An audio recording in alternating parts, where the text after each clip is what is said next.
IHP Media. Batouba découragé au thé. Batouba découragé au thé. Des fois, Koyoka Batouté Yokande beaucoup plus nzambe. Je parle de Bartimée, ce qui a Yokaka Batou. Alinga Zwangolu Anate, pour Moukolo Anande Ngolu et Salaki Ponaï. Et des fois, tu as une grâce que Dieu a mise en toi. À chaque fois, tu cherches à développer mon Batouanga. Zalaboy, Souka Awa. Et mon frère, Soki Batouana, ils ont zambete Koyokate. Zwali Kabo, Zanango, Tchana Moussala. Tchango na Moussala. Defoye Biko Kangasuki. C'est une grâce. Tous en bas, grâce et belle, Nabi, tous en. IHP Media, la chaîne qui vous édifie.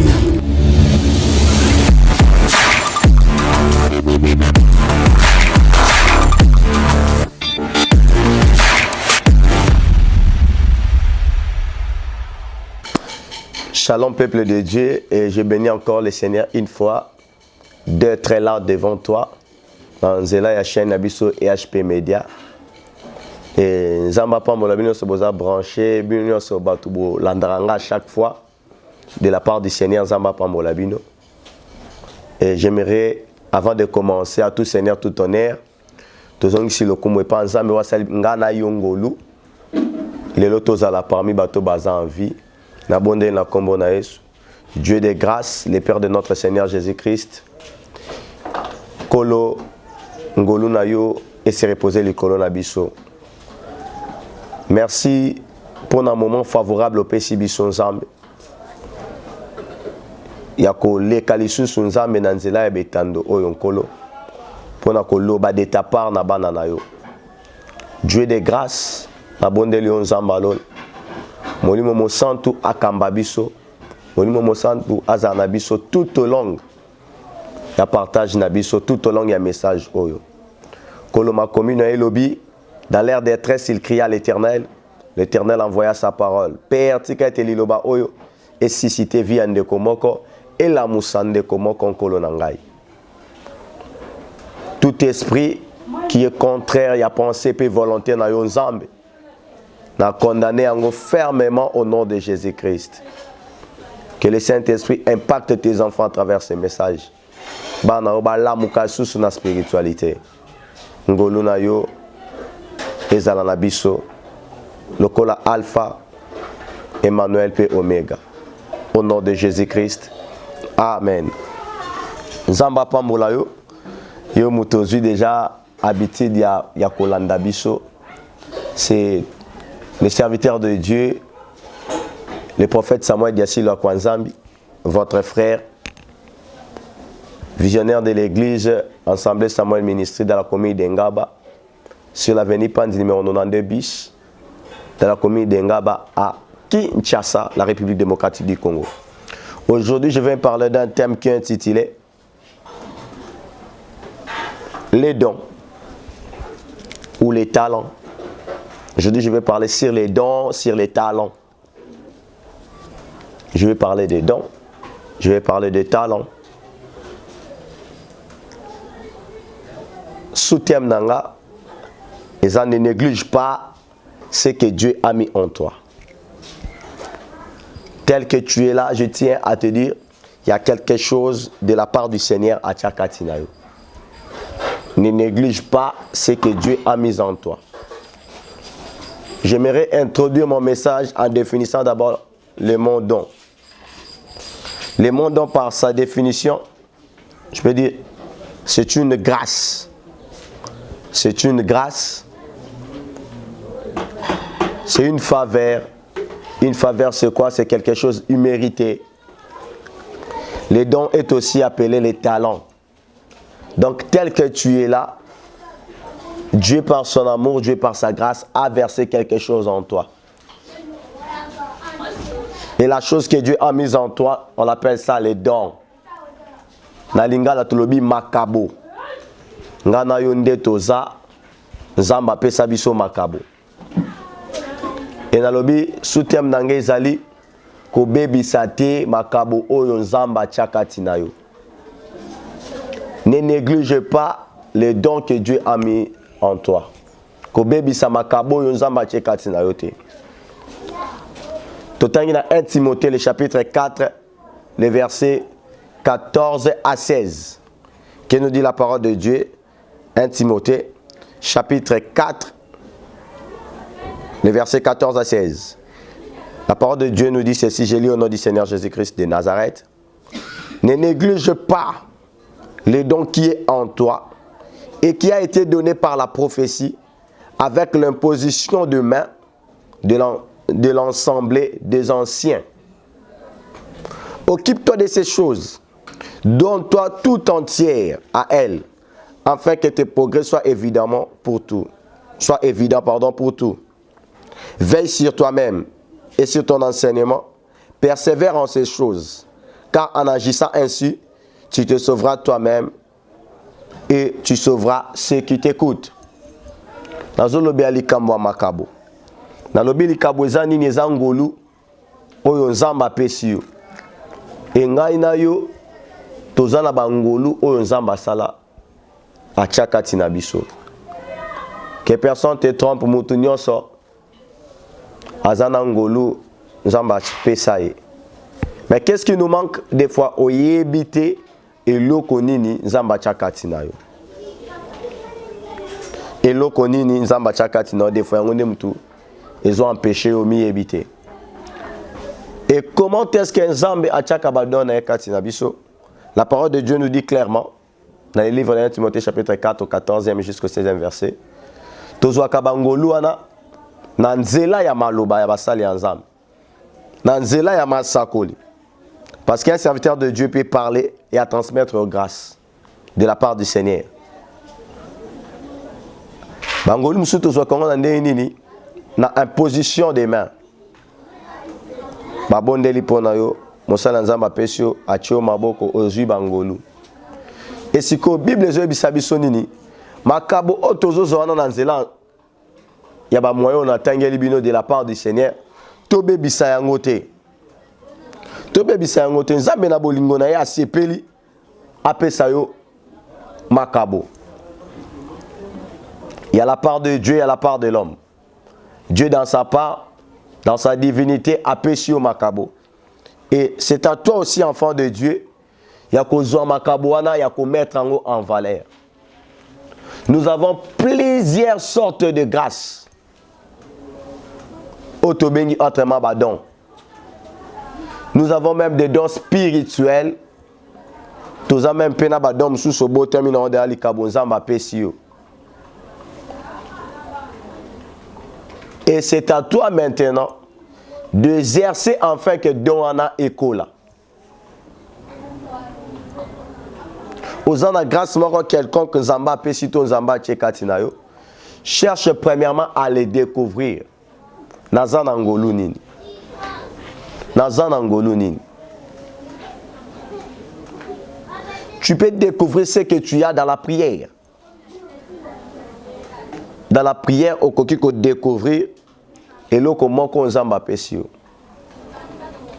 Il y a même certains enfants, au moins déjà dès le bas âge, parents à découvrir déjà le koza katia mwana wana. Donc autrement au kokiko découvrir makambo ezakati na yo à travers ya basali ensemble, même à travers baboti, ba kokiko sunga yo ko orienter yo par rapport à don aux zakatinayo. Mais moi je parle beaucoup plus na ba don spirituel. Ba don spirituel. Ba don spirituel za makabo ya molimo oyo kolo apesinga inayo. Bible lobi ko bebisa yango te. Au monde ma combien biso c'est par ta propre faute que tu perdras que l'héritage que Dieu t'a donné. Donc, oyo nzamba pesio makabo wana esengi yo to bebisango. Mais pourtant ko lazo senga yo ocha yango na musala. On a prié pour toi. Bah don spirituel et fungwami, si tu t'occupes pas de ces dons là, ça va s'étouffer. Si tu ne t'occupes pas aux omi pesa na makabo wana te à un moment donné mon makabo wana ils ont fonctionné sous souté. Yangwana apôtre Paul a zo ebisa Timothée. kobebisa te oyo zwi na nzela na biso na nzela na ngai na masakoli na kotia maboko ya bampaka na lingomba enga pe na zoyebisa mwana nzambe moko na tongwa lelo oyo ozwa na nzela basali ya nzambe oyo ozwa na nzela ya maloba ya nzambe kobebisa yango te kobebisa yango te eza très important parce que nzambe tango apesi yo grâce c'est qu'il y a des bénéficiaires baza na sima oh faut ba bénéficier na ngolu wana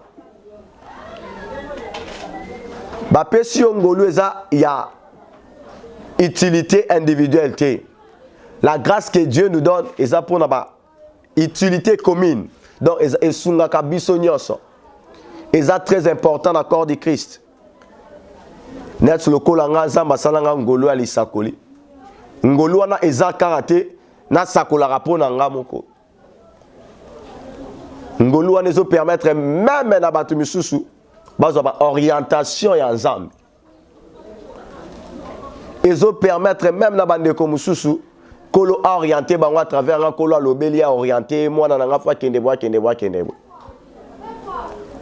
pourquoi pour te mettre en pratique toujours négliger yango te tango ko négliger grâce aux zakati na yo des fois ko kipe ko s'en sortir te na vie ezana bato ebele lelo na vie baza na difficulté à cause ya oyo nzambe atiaki kati na ye a négliger yango na pesi histoire moko kolo apesa biso ezali na Matthieu chapitre 25 le verset 28 tina 30 Bible ezobetela biso lisolo ya batalant. J'aimerais lire la parole de Dieu. Matthieu chapitre 25 verset 28 à 30. Matthieu 25 28 à 30. Je lis au nom du Seigneur. Ôtez-lui donc les talents et donnez-la à celui qui a les 10 talents. Car on donnera à celui qui a et il sera dans l'abondance. Mais à celui qui n'en a pas, on notera même ce qu'il a. Et ses serviteurs inutiles, jetez-les dans les ténèbres du dehors, où il y aura pleurs et grincement dedans. Et ça, les solo kolo soit bandé kobeta. En ce qui concerne chef moko linga qui a voyagé, a zui ba talent a tikeli na bana na ya misala ba serviteur. A pesi oyo 5, oyo a pesi 3, oyo a pesi moko. Mokonzi akei abin akozwa rapport na retour. C'est de même avec Christ. Mokonzi wana eza nkolo Yesu. Oyo ngana yo toyambi lokola mokonzi pe mobekisi pe apesi biso makabo ya molimo. Esikoyo nkolo azosenga ngai na yo makabo wana molimo to mettre yango en pratique et bota lisusu bambuma. To mettre makabo wana en pratique et bota bambuma. Kolo Yesu akei mokolo akozonga akotuna ngai na yo na ngolu o apesaki biso tosali nango nini. Tango mokonzi azongi mosali ya liboso ayebisi mokonzi nga opesaki nga 5 na bongoli yango ekomi 10. Mokonzi abengi ye mosali malamu abizala pembeni. O azwaki misatu aya lobi chef ngo opesaki nga misatu na bundi na komi nango 6. Abengi mosali malamu zala pembeni. Mais oyo azwaki moko tellement ayebaki eloko te akosala na likabo wana asalelaki likabo wana te. Ntango nkolo abotolaki même na likabo wana mpe likabo wana epesamelaki bapesaki yango oyo baza nango bazwaki su likabo wana babakiseli bango. Par là elingi koloba nini? Na likabo oyo yo oza nango oyo yo yebi nzambe apesa yo na nzela ya makabwane bato ebele bakoki omona loboko na Nzambe. Mais lorsque ozo étouffé yango, kolo kozala na d'accord te. Na yasi biso toza na makabo ebele, toza même na makabo molimo. Lorsque makabo wana yo ozo négliger, ba misusu ba bénéficier nango te. Kolo ko botola yo, ba ko pesa ba o baza nango. Oya négligea ki likabo. Mokonzi abengi mosali mabe. Asengi na ekutu. Il fallait otika ngata likabo wana. Na pesa yango ata na banque. Likabo wana lingaki botela nga ba intérêt mais yo na pesa osali nango eloko te. Cela veut dire la grâce qui est en toi est très nécessaire. La grâce que Dieu a mise en toi est très nécessaire. Na éviter ceux qui osent dans le domaine, na éviter ceux qui se découvrent dans le domaine, ni nzamba pesi au grâce wana. Des fois, osant la grâce à koyemba, ko étouffer en côté mon frère, ma sœur. Lorsque tu as la grâce, les gens peuvent te décourager na bandenge nyonso. Mais toi, occupe-toi de cela. Occupe-toi de cela, la Bible nous dit, parce que dans cela, yango oko sauver pe oko sauver ba misusu. David azalaki na likabo pe ya koyemba. Okomona même likabo wana ya koyemba et salaki ete roi Abika à partir ya koyemba. Ozana likabo wana Nzamba pesi yo ko négliger yango te. Tchango en pratique. Dès que des gens yebi likabo Nzamba pesi yo, tchango en pratique. Tchango en pratique. Bible ici biso toza mungwa, mungwa eza saveur. Et soki to perdre saveur, to komi inutile. Sel sans saveur est comme inutile. Et likabo Nzamba tchekati no yango ndem te komisio elengi. Na mokili même na miso abato. Même devant Nzambe. Mais tant ozo prendre soin nango te ozo négliger. La Bible nous dit bakobwa kwa na moto. Nzeto eboti bambuma te bakokata yango bakobwa kango na moto. Et likabo oza nango des fois pour se perfectionner. Des fois pour comme na ba dimension et senga o exercer yango. Mon frère, qu'on ne te décourage pas. Ce que tu possèdes, mets ça en pratique. Mets ça en pratique. En forgeant, on devient forgeron. Et lorsque tu mets ce que Dieu a mis en toi en valeur, Dieu va te valoriser. Parce que tu es en train d'honorer ce qu'il a mis en toi. La Bible nous dit a tombolaka, to a honoraka ba oyo ba honoraka yi. Des fois, Nzamba peso ngolu wana ya côté ya. Mais tu te limites. Mozo luka Nzamba tombola o. Des fois, kaka na nzela wana ya côté ya wana nde Nzamba otombola yo. Ko la peso don. Des fois, il y a quoi évangéliser. Mais tu te limites. Au kokakose la badon anate. Des fois, quand la personne don ya lisakoli. Des fois, là où tu n'as pas le courage. Tu n'as pas le courage. Tu n'as pas la foi. Tu n'as pas la foi. Des fois, quand la personne lisakoli est juste. Au qu'à travers ngolu wana apesio clé au ekosala yope au pambouama. Mais comme tu as la paix, la Bible nous dit la paix bannit la foi. Et comme tu as la paix au bangi, likolo kobanga au négliger likabo Nzamba tchekati na yo. Na eka ko sunga mutu moko na tongwa lelo. Kobebi sate o Nzamba tchekati na yo. Ndengo zana komi mona pamba te. Yeba que en toi il y a quelque chose de l'importance. Na ebite soki likabo ngo ezanini. Ezana batu misusu Nzamba pese kaka likabo mayele kaka. Et na mayele Nzamba pesie à mettre en pratique. Tant que tu as une classe, tu as été là, tu as donc la personne possède déjà, mais il cherche à développer. Et il pose un likabo, Luka a développé likabo. Oza likabo a koyemba, mi koti sa lisusu na koyemba. Associé na lo sambo, associé na nzambe. Associé na lo sambo, associé na nzambe.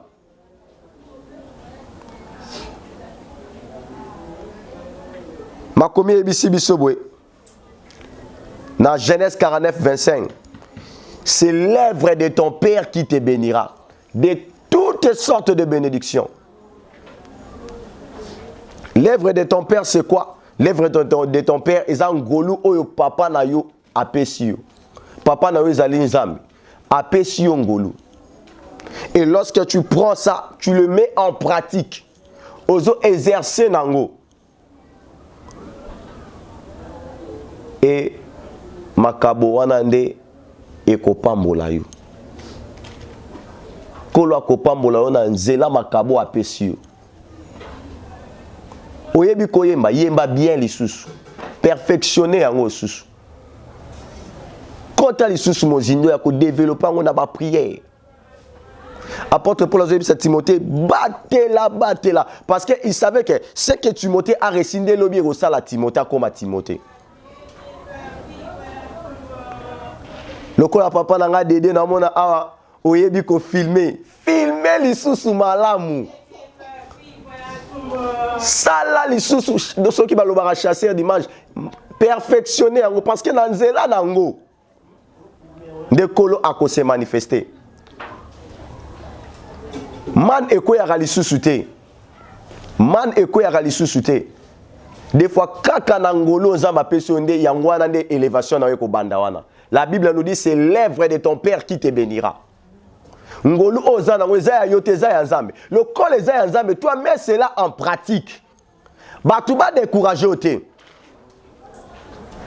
Batuba décourager ote. Des fois koyoka batute yokande beaucoup plus nzambe. Je parle de Bartimée ce qui a yokaka batu. Alinga zo ngolu anate po mukolo anande ngolu esala ki ponaye. Et des fois, tu as une grâce que Dieu a mise en toi. À chaque fois, tu cherches à développer mon abattoir. Zalaboy, Souka Awa. Et mon frère, Soki Batouana, ils ont zambete koyokate. Zwali Kabo, Zanango, Tchana Moussala. Tchango na Moussala. Des fois, Ebiko Kangasuki. C'est une grâce.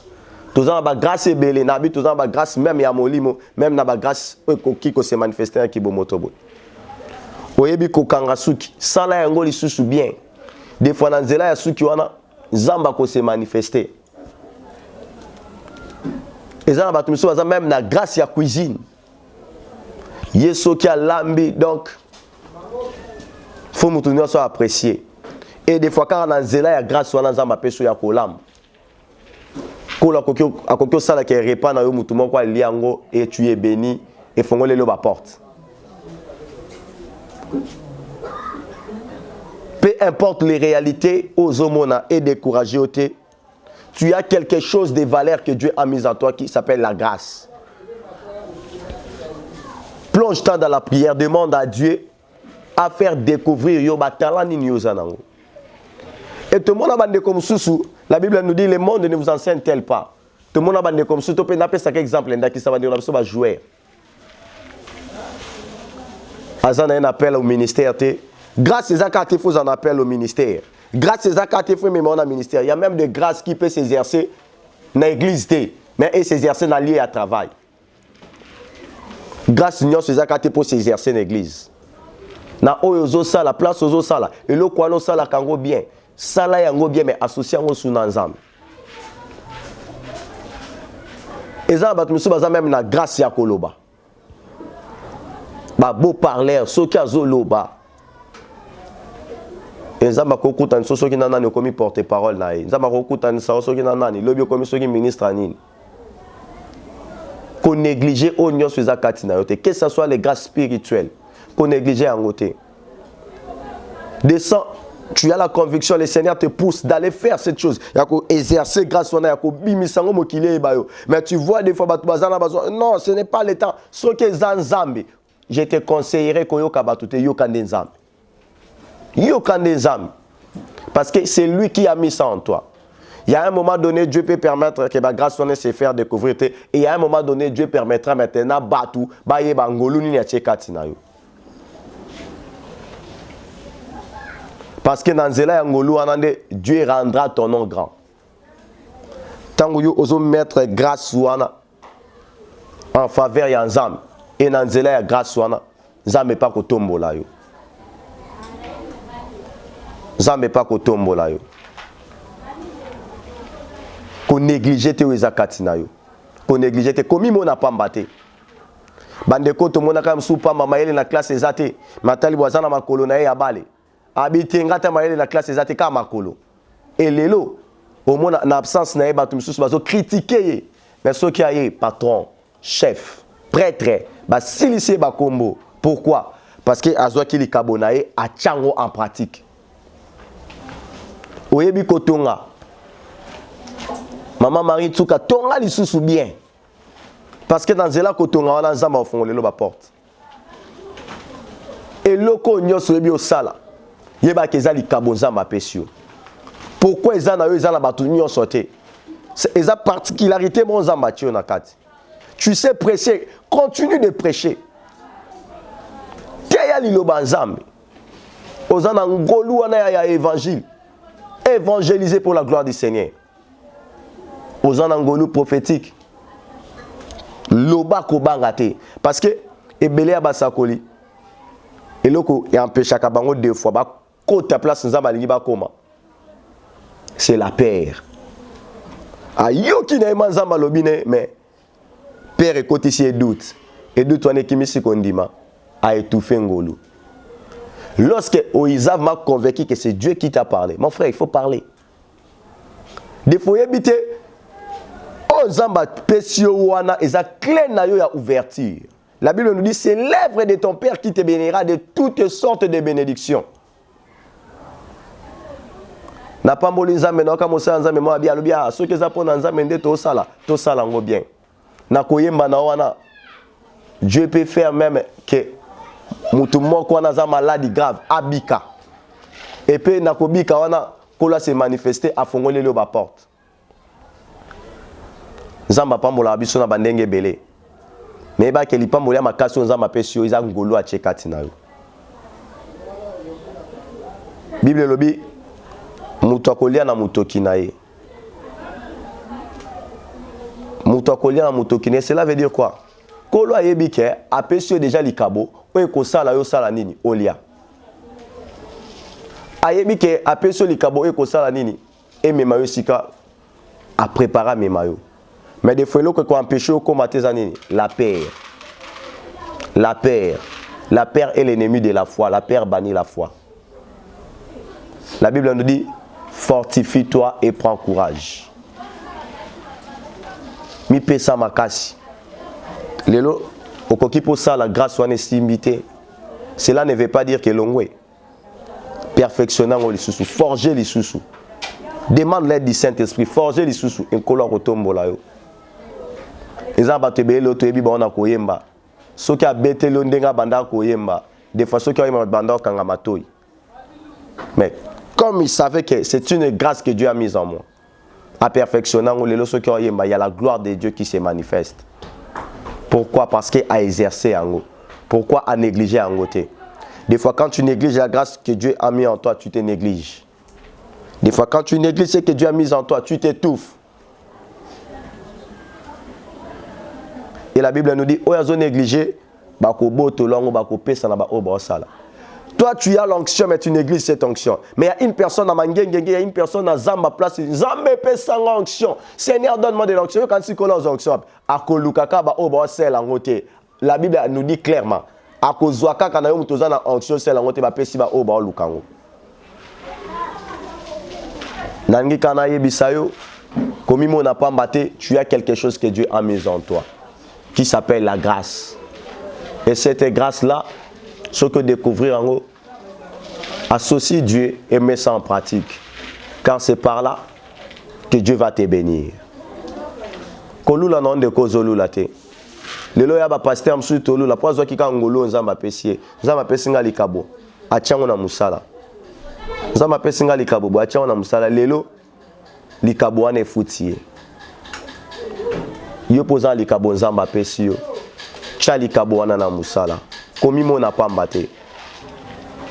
Komimo na pamba te. Tu as quelque chose en toi que Dieu a déposé. Maintenant, cette chose est obimate pour Annie parce que c'est toi qui es l'auteur. Tu es dans le péché, grâce à malgré, Zamba Pesio, et c'est développé Zate. Associe-toi avec Dieu et mets ta grâce en pratique, exerce, Dieu va se manifester. Que Dieu te bénisse de partout là où tu es. N'insistez sur ce Bisayo, Kola Lobelo Lelo, il y a quelque chose de lui, Isa Katinayo. Dès que découvrir Ango, Chango en pratique, associer Nzambe, c'est à l'aide d'Isangonde, Kola Kolinga Komisayo, et si qu'à voir même au Yolingyo Koma, et si qu'à voir même au Prometteur Komisayo. Isaka Kanangolo à Chakatinayo. Que Dieu te bénisse. C'est votre serviteur, humble serviteur de Dieu, votre frère le prophète Samuel Diasilo Kwanzam. Numéro d'habitude contact comme d'habitude, c'est le plus 243 89 97 66 125.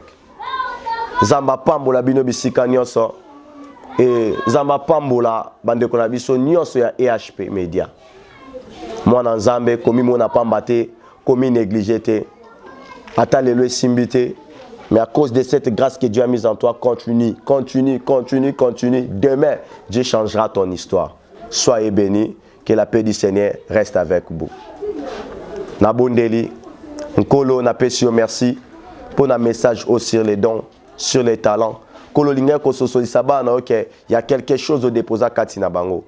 Père Moutounio Soyo, ayoki message au Nzambe. Ce qui a yé bakate uza Katina ye, Kolo na sengi na yo, même Nanzela Bandoto, même Nanzela Basali Nzambe, même Nanzela Baboti, même Nanzela Baninga, Kolo va faire comprendre ce qui est en elle. Pe molimo mosanto apé ça y courage à mettre en pratique des autres, à mettre à la disposition de tout le monde, Père. Pour naïbete, tant qu'on mettre makabona en pratique nzambe, comme on a eu kokumisama.